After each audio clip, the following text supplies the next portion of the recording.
Hey, what's up, everyone? Welcome to our next episode of InterJovem, your exchange program on the radio and web. Today, we have Philip here from the heart-shaped country, the country with the gold lilies. Philip, where are you from? I'm from Bosnia and Herzegovina. Awesome. I'm really glad you're here today. Thank you for coming, participating in that. So, Thank you. Sure. Tell me more about Bosnia. Where do you live in Bosnia? I live in the north part of Bosnia, in the second biggest city, the whole country.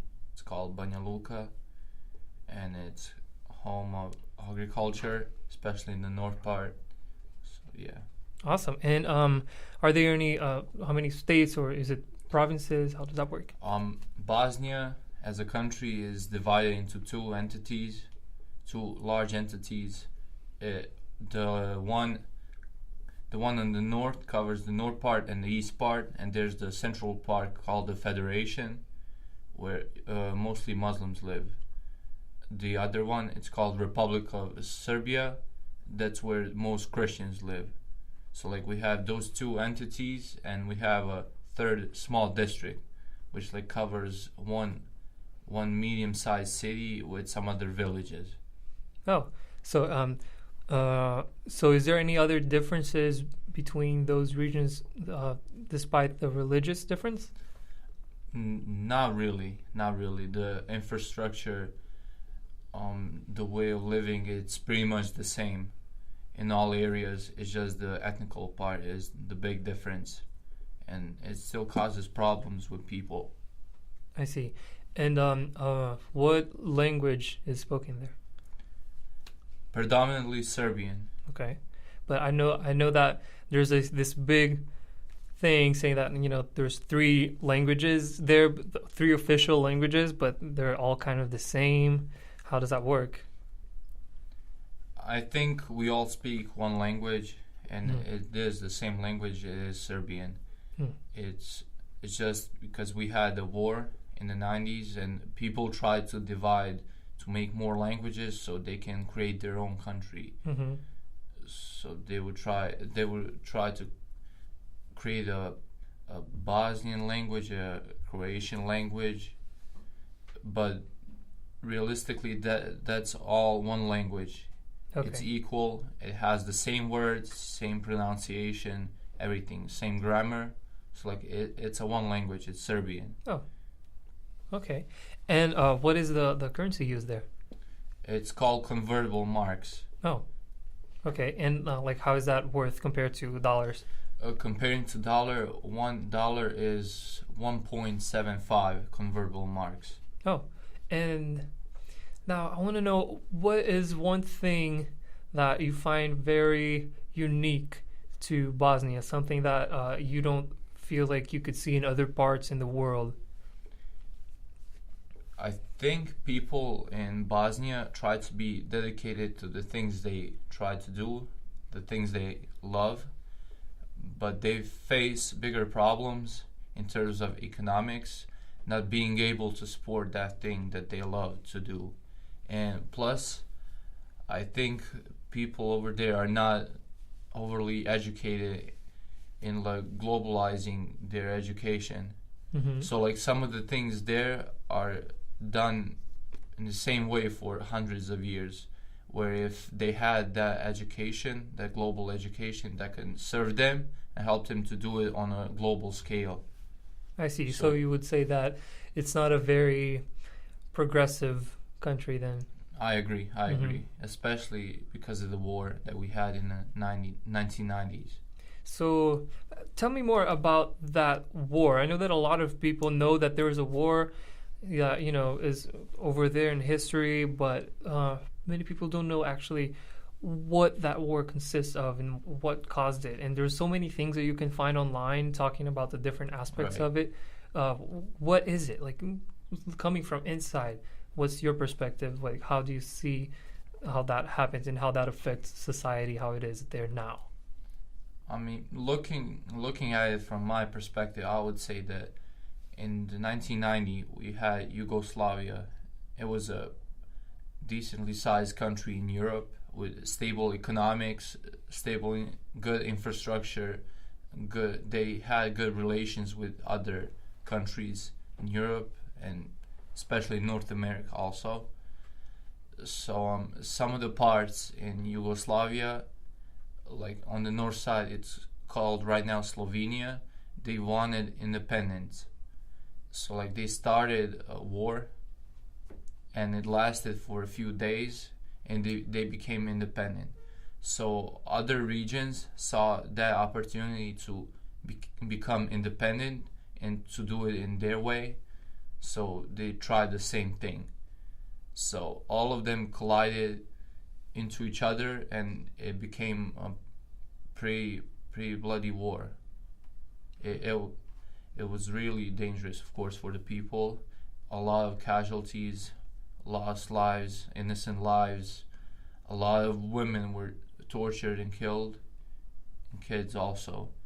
And they had concentration camps where they would kill over 20,000 children without any reason. Wow. And wow, that's a very big part of the culture then. And so switching up the mood a little bit, what is something that you think that traditionally and culturally is very different from the United States, how people interact with each other and all that, and traditions in general? I think people in Bosnia are communicative, but not, if I compare it to United States, not as much. Mm-hmm. In United States, people say, "Oh, how are you? Thank you." I think in Bosnia we're losing some of that cultural respect between people, especially when two people are talking. Like sometimes you would do something for them, they sometimes won't say thank you. Like if you hold the door for them, expect not to get thank you, stuff like that. Like we're losing those normal human manners that should be mandatory for every human being on this planet. And like that's one of the reasons why I think we should improve on that as a country. That's interesting. So you think that Americans are more warm than people from Brazil? That's interesting because, being Brazilian, I think that Americans are not as warm as Brazilians. So I can only imagine, Brazilians hug each other all the time, and there's like the two kisses. In some places there's one kiss. How do people greet each other there? Is it like a handshake or like a? They just do a normal handshake. Okay. Oh, yeah. It seems to change all around the world. And yeah. And so you were saying that people have been kind of struggling with being that with that union. Would you say that goes also with people struggling with their own ethnic identity of not finding themselves in a place that they feel like they belong because of all that division or anything? I think that's probably the biggest reason. Because people, when Christian people see Muslims, they sometimes don't say hi, thank you, and stuff like that, so that corresponds with everything else, and like that transfer to other people. So like it could be a situation where two Christians meet and they don't say like thank you, hi, stuff like that, the normal things that you should say when you're talking to someone. So like I think that whole problem started with the war, and it's still the whole country is facing the consequences, unfortunately. Do you see any progress being made towards that? Is there any society coming together to try to change that? Any group, or maybe even the government? Is anything trying to change that aspect, or do you think that it's just trying to like live itself out? I think the government mostly is focused on stabilizing the economic part and the political part of the country, because it is in a pretty bad shape right now, I have to be honest. Like the average salary, it's not enough for a normal life, for a normal human being. And I think the government is trying to fix that That's their number one priority. So like the other things are left off, which is unfortunate, and it is a mistake. But I understand why they're doing that. Mm-hmm. And so I do want to come back and talk about economic and politics. But for now, I want to know how is, 'cause I know that Bosnia, its name is, I think comes from Bozan or something. It's from like waters, right? That's something to do with the name. So is it famous? Does it have any big, like, what is it about like the country that is so related to water? Is it lakes or maybe like rivers? How? Mostly it's related to rivers that are running through the mountains, and like the mountains themselves are really really big and rocky, and I think the whole country itself is not using that opportunity to like grow their tourism Mm-hmm. and also mining, which can improve the whole economic state. And I'm sorry. Yeah, and so I think we're lacking in that department, especially because we're not using our natural resources that are given to us, and like taking the advantage of it, taking that opportunity and producing something that'll be good for the country itself. Mm-hmm. And I also know that there's a lot of really beautiful landscape there, right? Like there's a lot of greenland, right, and Rocky Mountains. Where you live, what kind of vegetation is more common? What kind of landscape? And in my part of the country, we don't have as many mountains. It's mostly the highest mountains are located in the center of the country and on the western part. But like in my part in the north, it's mostly fields, green fields, which are great for agriculture. They're very fertile and like great for harvesting. Oh, that's interesting. And so I want to also know, I know that Bosnia has a really big influence in cuisine from the Western, it has Western and Eastern influences in cuisine. How is food like in Bosnia? I think the food in Bosnia is very, very versatile. We focus on eating a lot of meats, using vegetables as a side, and mixing different things. Mm-hmm. And also taking from some of the countries before, because Bosnia and that whole part of Balkan Peninsula was under the Turkish occupation for over 500 years. So like we took a lot of their ideas in terms of food and those manners, and we took it under our wing. Mm-hmm. And okay, so also I want to know about art. Is there any big artists or movie director or actresses and singers? Is art big there? Do people value art as much as you see that people value art here in America? I think that's also one of the problems that we're facing. Right now, Bosnia as a country is not focused on cultural expansion, not as much as it should be, especially in the art department, because people are not visiting museums anymore, and Bosnia itself doesn't have as many museums as they should have. And coming back to the point of artists, we had a couple of artists that were pretty successful in the European region, and one artist, his name is Safet Zec, and his paintings sometimes end up on the covers of the books, on world famous novels. So like I would say that we have talent in that department, but people are not realizing that because they're not focused on that because of those economic issues. So they're just focused on solving that one thing to live through that day, to feed their kids, and to survive on a daily basis. That's very interesting. And you said that people are not going to museums anymore. Would you say that there is a national lack of interest over the country's story and like its formation and development to what it is now? I would agree. It's lacking.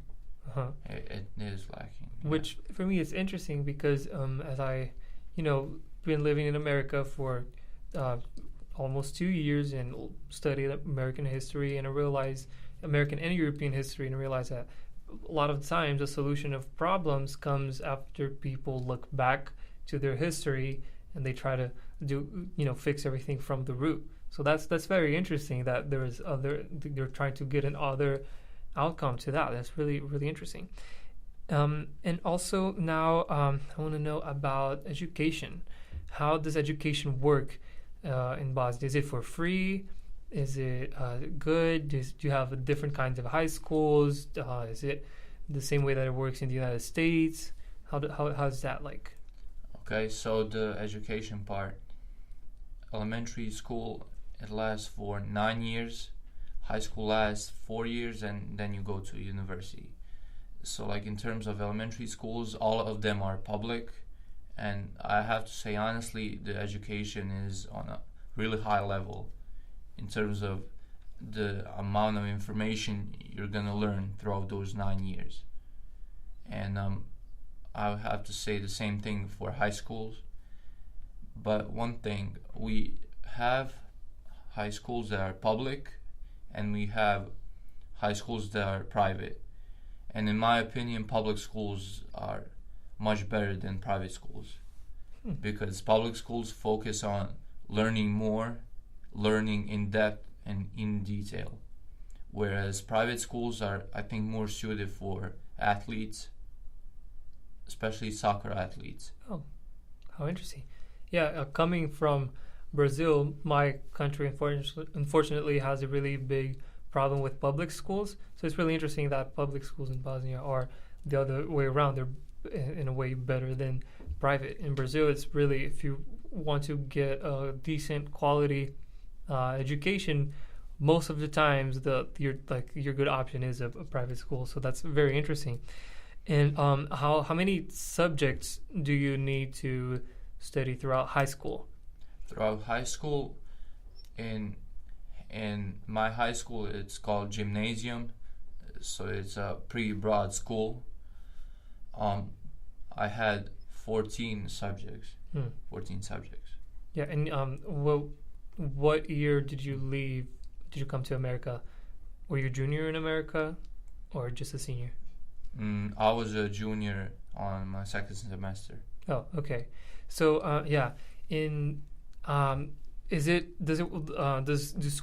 does school work like it works in America? Like, do you have different classrooms and you go to the respective classroom, or does a teacher come in and out like in some other European places? The whole school system is really different than U.S. Oh. In my public school, we had 1,100 students, and like the first grade of high school, like which would be 9th grade here, you're constantly sticking with one class where you have 30 students in the classroom, and we stay in that classroom. But the thing is, the teachers come to you. Mm-hmm. So like every different class, they go in and they go out. Mm-hmm. And the classes last for 45 minutes, and normally you would have 6 to 7 classes per day.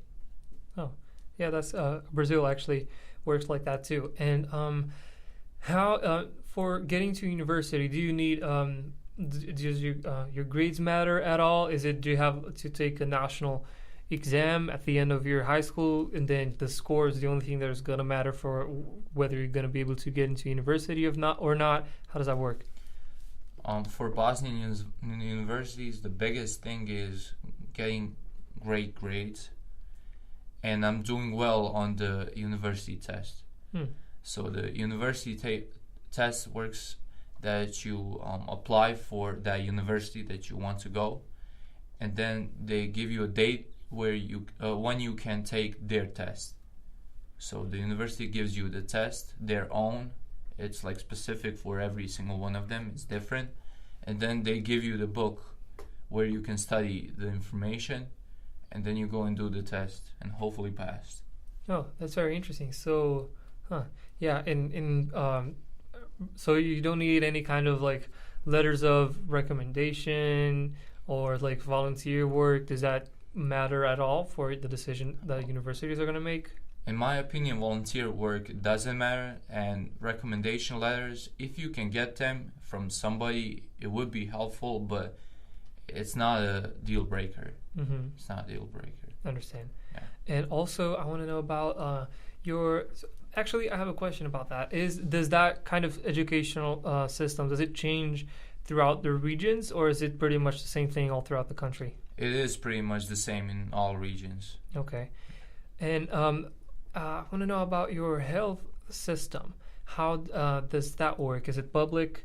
Is it private? How are your health insurance plans? How does that work?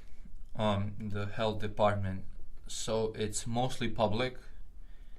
The bad thing is the hospitals in most cities are in terrible conditions. People don't have heating. They don't have AC throughout the summer. Some hospitals don't have even windows. The operation rooms are in pretty bad shape also. The surgeons working there have a really tough time progressing from one person to another. These places are really dirty. They're not cleaned well. They're not managed well. So I think that's one of the problems also. But in terms of paying for it, in public hospitals, of course, for regular things, you don't have to pay. If you have to have a surgery, you have to pay for a surgery. It's normally in between, like, if I convert, like $200 to $400 or $500 per surgery, and you have to have a recommendation before taking a surgery, which also costs like $25-30. So yeah. Oh. And is that considering the we'll talk about economy later, but considering the average low rate, the average low wage of population, is that something that is accessible to most of people, you would say, or do people kind of struggle to get access to that? I think people struggle to get access to surgeries, but also another thing is that nobody talks about is that people fear to go to hospitals because of those same reasons that I said. The conditions are really bad, really bad. It's not safe. You can get a disease there. Oh, that's how bad it is. Terms of cleaning. And do you see people that for example, if they need a surgery or something, they would go to other countries to have those surgery done? Yes. Unfortunately, kids with tougher diseases, their only option is to go somewhere abroad, like Italy, Austria, Germany, France, someplace like that to have surgery. Which is really unfortunate because it costs a lot of money. Like typically surgeries in Italy, because I was there for 1 year, they cost like 20 to 30,000 euros, which is like $35,000-40,000. Oh. So like kids that get really bad diseases, their parents have to do like charity work, fundraisers, just to ask people for money. They basically ask the whole city where they live to help them to possibly go to that surgery and save their child. There are a lot of instances in like past 5 years where little kids, 1 or 2 years old, that would die because of not being able to go and have a surgery in Italy or in Austria or Switzerland or a place like that. And so I also want to know, about transportation. How does transportation work there? Is that public as well? Do people have more cars? Or how does that work? Mostly people have cars. You can use public transportation. It's the bus. We only have buses.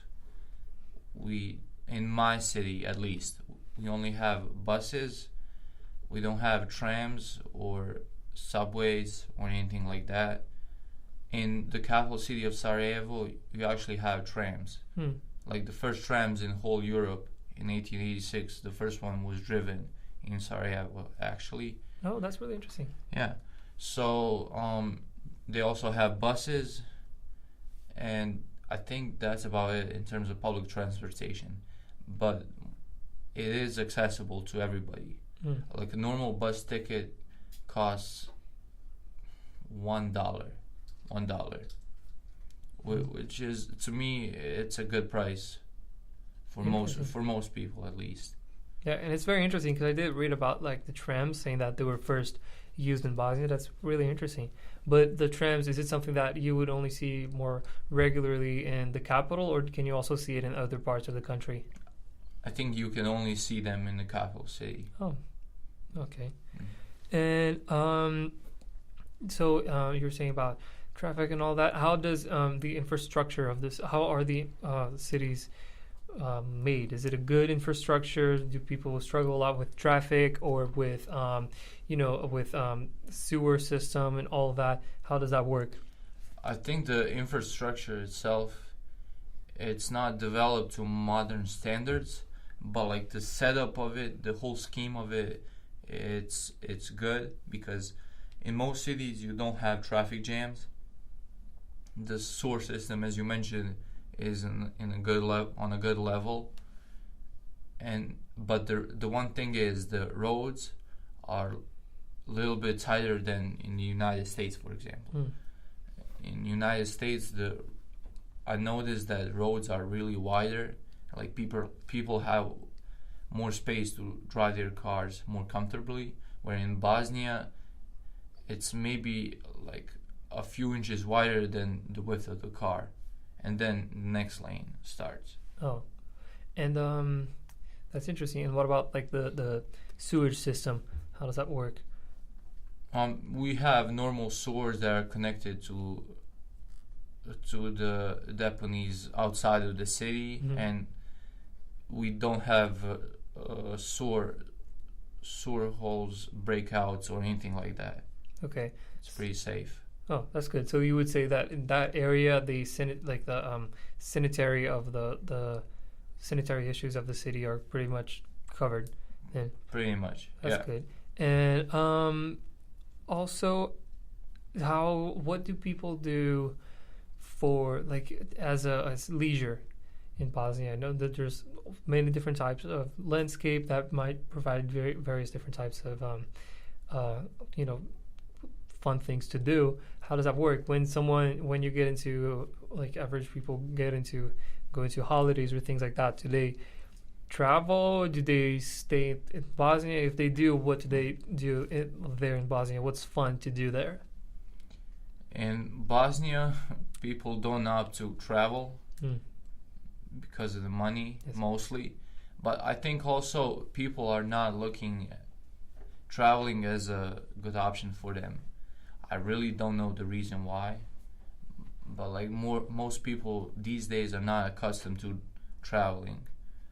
So I feel like in that area also we need to improve on as a society to meet new cultures.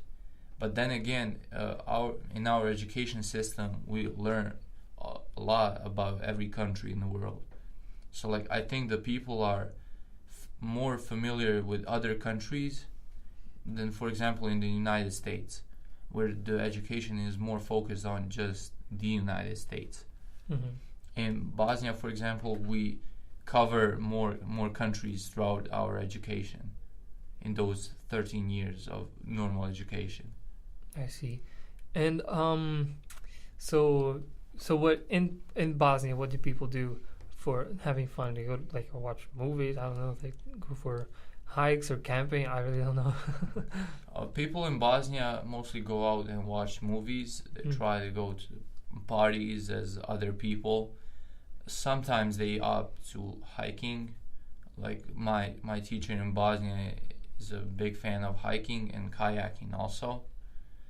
So like that's one more thing that I have to mention is some people try kayaking in our waters because it is pretty much perfect, because the rivers are wild and they have stones facing out of the water, so like it's perfect for that kind of thing to do, like those sports. That's interesting. And actually, my neighbor from my building is one of the best kayak athletes in the world. Oh, that's right awesome. Now. And 2 days ago, he accomplished something big. He kayaked from my city to the capital city of Serbia, which is like 260 miles. Wow. in 3 days. Wow. Yeah. That's amazing. Huh. Definitely is going to get a lot of recognition after that. Definitely. Yeah. So I also know that Bosnia has roughly 3.5 million inhabitants, right?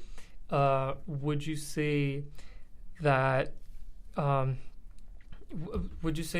is a big difference between like upper class and middle class? Do you think like in a more common way, are people in the same boat over there, or do you think that you can see a big distinguish of who has money, who doesn't? I think the gap between rich people and poor people is noticeable for the most part, which is pretty sad, because those people that don't have money, they're really struggling on a daily basis, whereas the rich people, I think they don't pay as much attention to that. Maybe because the way they got that money, or maybe they're just not aware of the environment that they're living in, which is also pretty sad. And now, getting more deep into economy, how in general, how is the economy there? I know that it has a really there's like 27.5% of the unemployment rate in Bosnia is it's among the highest ones in the Balkans. So how does that work? How do you see that in society? How, like, do you know what the average wage is for people there? Average wage is roughly from $350 and $400 in that region. Per month or per year? Per month, which is pretty low, considering the fact that they have to pay electricity, water, cleaning, taking care of their vehicles, getting kids to school, providing supplies, and buying food. And that's why it is a pretty big struggle. The other side of economics, you were mentioning the work, the jobs. Right now, there is a big problem of getting jobs, actually. Even if you get a university degree, it's really hard to get a job. There are multiple reasons for it. I don't want to mention the number one reason, but the second reason is that the spots are pretty much filled. So like we don't have many job openings where you can get a job and you're secure for life in terms of salary that you will be receiving. And the government is trying to hire some investors to come in and open places like factories, like big shopping malls where people can get opportunities to get jobs. But even for them, it is a big struggle to call up on them. And yeah, that's very interesting. And what is the main source of economy? How do people make money there? How does what kind of, is it a resource? Is it some kind of service or industry that keeps the country going? In Yugoslavia, industry and resources were a big part of the whole economic system. But after the war, most of the factories are closed in Bosnia. So like the whole industry, especially with metal, is pretty much done. Like in my city, which is the second biggest one in the country, we only have 2 factories, and before the war there were over 15 factories open. Recently they closed a tobacco factory, I think 4 months ago. Oh. It was officially closed. So like the only one that is left in the city right now is the one doing wood. And you were talking about metal. Is Bosnia rich in any kind of metals or anything? Any kind of rare minerals or anything? Not that many rare minerals, but we are rich in copper, in iron, and also platinum. Oh. Yeah. So would you say that then? So like the main source of economy, then you would say is just like what do you think it is? I know that you also have like a really big market for fruits, raspberries mostly, right? Just raspberries, unfortunately. Oh. It's not that big. The industry is not developed at all. I think the main resource of countries' GDP is federal services. Like what? Like working in the government. I would say it's not really defined, because the whole economics is not progressing in the right way. We're really struggling with that department. Now I want to move on to a delicate topic, and I just want to know how things are there right now, and it's politics. I know that Bosnia is recognized as a country that has a lot of corruption between politicians. So a Brazilian, been there, so seen it all. Yeah. Hopefully seen it all. And so how is that like? Is it corruption happening in the area of maybe how does that work? How politics works in general? Like, tell me more about that. If you're mentioning politics, it's present in every area of politics. And to be honest, right now, if somebody's voted a president, automatically his closest uncles, brothers, nieces, nephews will get a job in the government one way or another. It's sad, but it really doesn't matter if they're equipped for that job or not. And that's what is happening. And also, it is, of course, present in the voting, with stealing votes, buying votes, making it seem like you're the number one guy chosen to lead that country, where in reality most people are not agreeing with that. That's especially present in my city. And what are the political positions that are there? There's a president. Is there like something equivalent to like the House of Representatives or the Senate? Does it work the same way? Is it different in any way? It's really unique. Bosnia has the most complicated political system in the world. Oh. And I don't think it's even debatable, really, because we have 3 presidents in the country. So there's one president for Serbs, there's one president for Bosniaks, and one for Croatians. Even though Croatians are in one small part of the country, not really predominating as an area or as a country over there, but okay. And then after that, we have a Senate and also a government. The Senate does the legislative work. So like providing laws, human rights, voting for it, and those kinds of things. So then you said there were 3 different presidents. Do they have to, do they act together on the country in general, or does each president act in their own perspective of voters, kind of? So like the Bosnian president is going to act on the Bosnians, and then the Croatian president is going to act on the Croatian. Is that how it works, or do they act do they act together with each other to make something for the entire country? I think the whole world, when they hear that we have 3 presidents, they would think that they all try to work together to make something happen in a better way. But looking back on reality, every president is trying to improve their own entity. Because the president of Serbs, he's the president of Republic of Srpska, which is like one of the 2 entities. The president of Bosniaks is the president of the Federation of Bosnia and Herzegovina. So like, for example,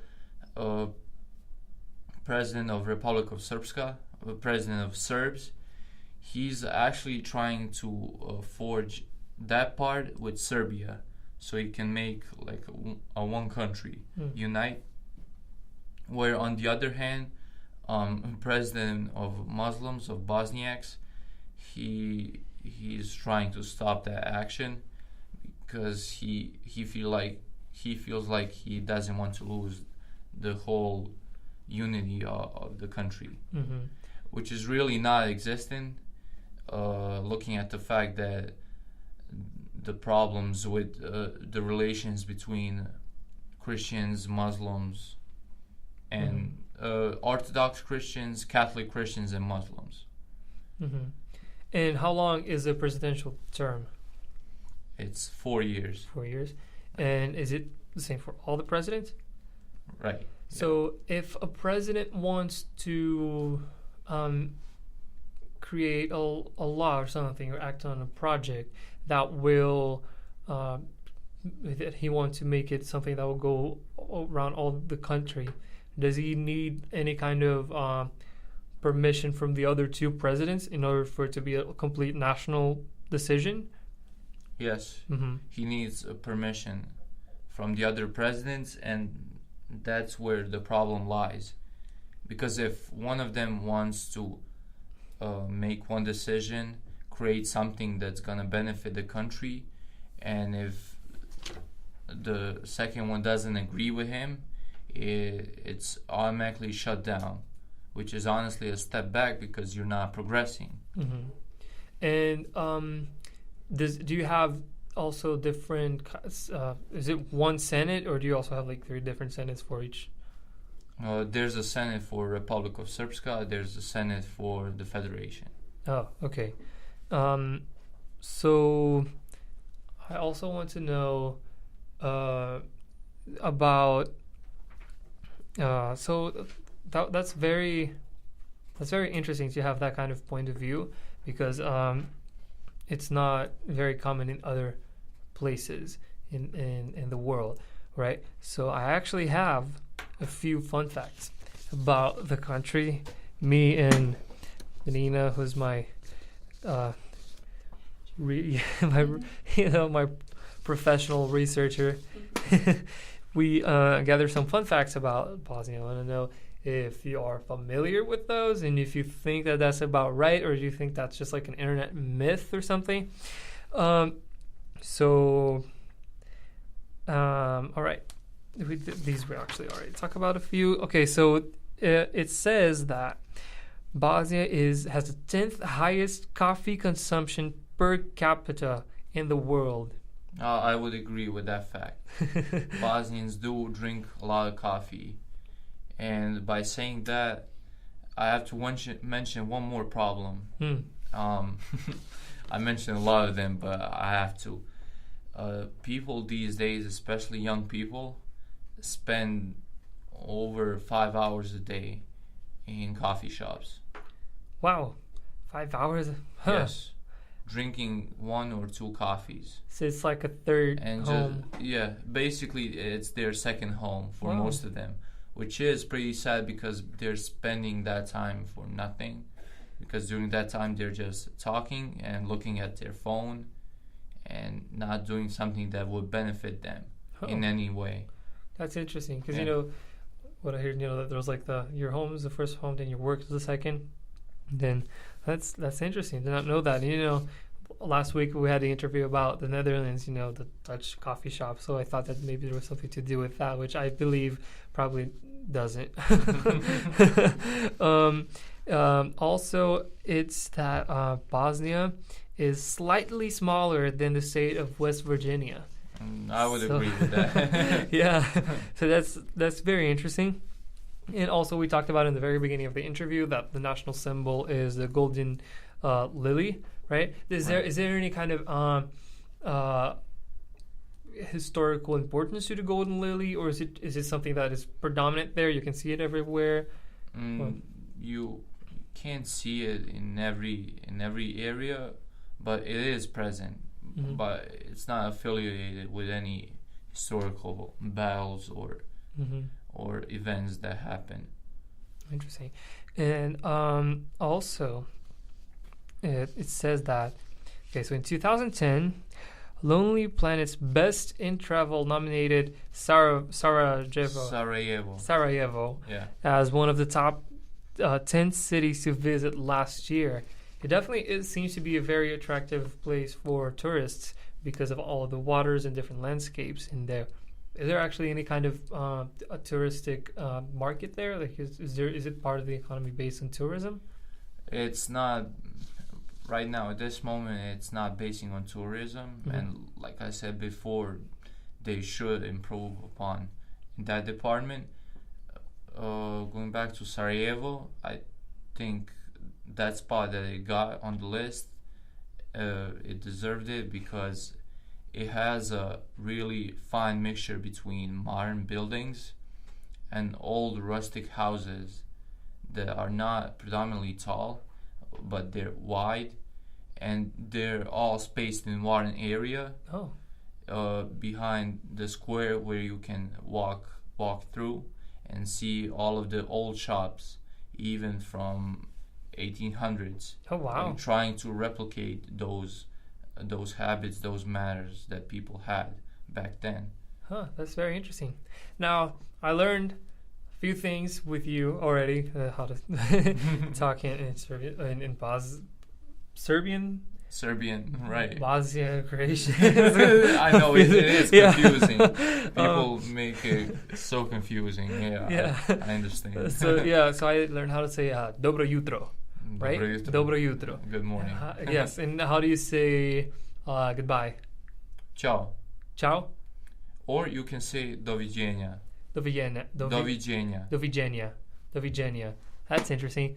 So that's a wrap for today, everyone. I hope everybody enjoyed it. Remember, every Saturday on Francês FM 99.1 and in our YouTube channel where you can see the full interview with exclusive content.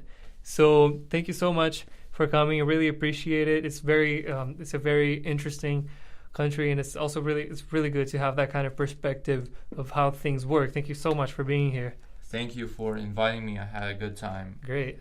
Thank you so much. Remember to follow us on Instagram, InterJovem Oficial. That's INTERJOVEM official. So see you next week. Thank you very much.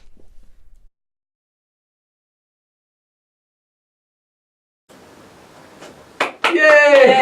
That was good. We messed up so and do it all over again. Yeah. I messed it up. Save I deleted it. the whole thing. Brendan, save it.